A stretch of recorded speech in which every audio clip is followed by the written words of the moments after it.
বেশ কয়েকটা সংবাদপত্রে এবং সংবাদ মাধ্যমে একটা সংবাদ প্রকাশিত হয়েছে, যেখানে বলা হয়েছে মুজিবনগর সরকারের রাষ্ট্রপতি শেখ মুজিবুর রহমান, অস্থায়ী রাষ্ট্রপতি সৈয়দ নজরুল ইসলাম, প্রধানমন্ত্রী তাজউদ্দিন আহমেদ এবং দুই মন্ত্রী ক্যাপ্টেন মনসুর আলী ও AHM কামরুজ্জামান সহ শতাধিক নেতার মুক্তিযুদ্ধের স্বীকৃতি বাতিল করা হয়েছে।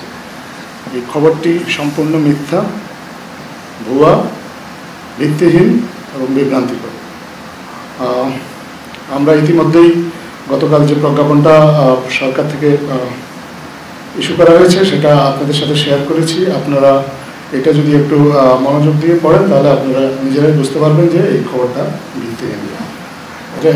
এছাড়াও আমরা নিজেরা আমাদের মুক্তিযুদ্ধ বিষয়ক মন্ত্রণালয় আজকে একটা সংবাদ সম্মেলন করে এ বিষয়ে তাদের অবস্থানটা ব্যাখ্যা করেছেন। আমরা নিজেরাও মুক্তিযুদ্ধ বিষয়ক মন্ত্রণালয়ের দায়িত্বপ্রাপ্ত উপদেষ্টা ফারুকী আজম জনাব, ওনার সাথে কথা বলেছি। উনি আমাদেরকে জানিয়েছেন পরিষ্কারভাবে মুজিবনগর সরকারে যারা ছিলেন তারা মুক্তিযোদ্ধা, যারা সশস্ত্রভাবে মুক্তিযুদ্ধ করেছে, যারা পরিচালনা করেছে তারাও মুক্তিযোদ্ধা, তবে এই সরকারের কর্মকর্তা কর্মচারী তারা সহযোগী মুক্তিযোদ্ধা।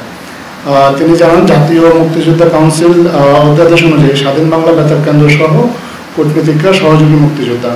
সহযোগী মানে এই নয় যে তাদের সম্মান ক্ষুণ্ণ করা হয়েছে। তিনি জানান 1972 সালে মুক্তিযুদ্ধের যে সংজ্ঞা ছিল সেটাই বাস্তবায়ন করা হয়েছে। 2018 ও 2022 সালে এটা পরিবর্তন করা হয়।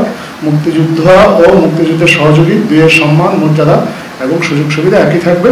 এটা আমাদেরকে মুক্তিযুদ্ধ বিষয়ক উপদেষ্টা জনাব ফারুকী আজম নিশ্চিত করেছেন। আমরা এ বিষয়ে যেসব সংবাদ মাধ্যম ভুল বিভ্রান্তিকর সংবাদ প্রকাশ করেছেন, আমরা আশা করব তারা তাদের ভুলটা সংশোধন করবেন। ঠিক যেখানে তারা ভুল সংবাদটি ছাপিয়েছেন ঠিক একই জায়গায় তারা তাদের সংশোধনী প্রকাশ করে তারা তাদের পাঠকদের কাছে দুঃখ প্রকাশ করবেন এবং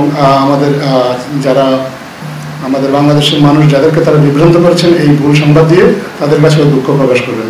আর আমরা শুধু এটা নয়, আমরা আরও লক্ষ্য করেছি যে আরও অনেক আসলে ভুল সংবাদ আসে। আমরা নানা সময়ে আপনাদেরকে সঠিক তথ্য দিয়ে চেষ্টা করি এই ভুল সংবাদগুলো ধরিয়ে দিতে, কিন্তু আমরা আসলে বর্তমান অন্তর্বর্তীকালীন সরকার সংবাদ মাধ্যমের স্বাধীনতার ব্যাপারে খুবই উদার। আমরা সমালোচনাকে সবসময় ওয়েলকাম করি, কিন্তু আমরা আসলে কখনোই কাউকে এরকম কোনো লাইসেন্স দেওয়া হয়নি যে তিনি চাইলেই একটা ভুল সংবাদ প্রচার করবেন। যারাই এখন থেকে এ ধরনের ভুল সংবাদ প্রকাশ করবেন বা বিভ্রান্তিকর প্রকাশ করবেন যেগুলো আমাদের মানুষকে বিভ্রান্ত করবে, সরকার তাদের বিরুদ্ধে প্রয়োজনীয় আইনানুগ ব্যবস্থা গ্রহণ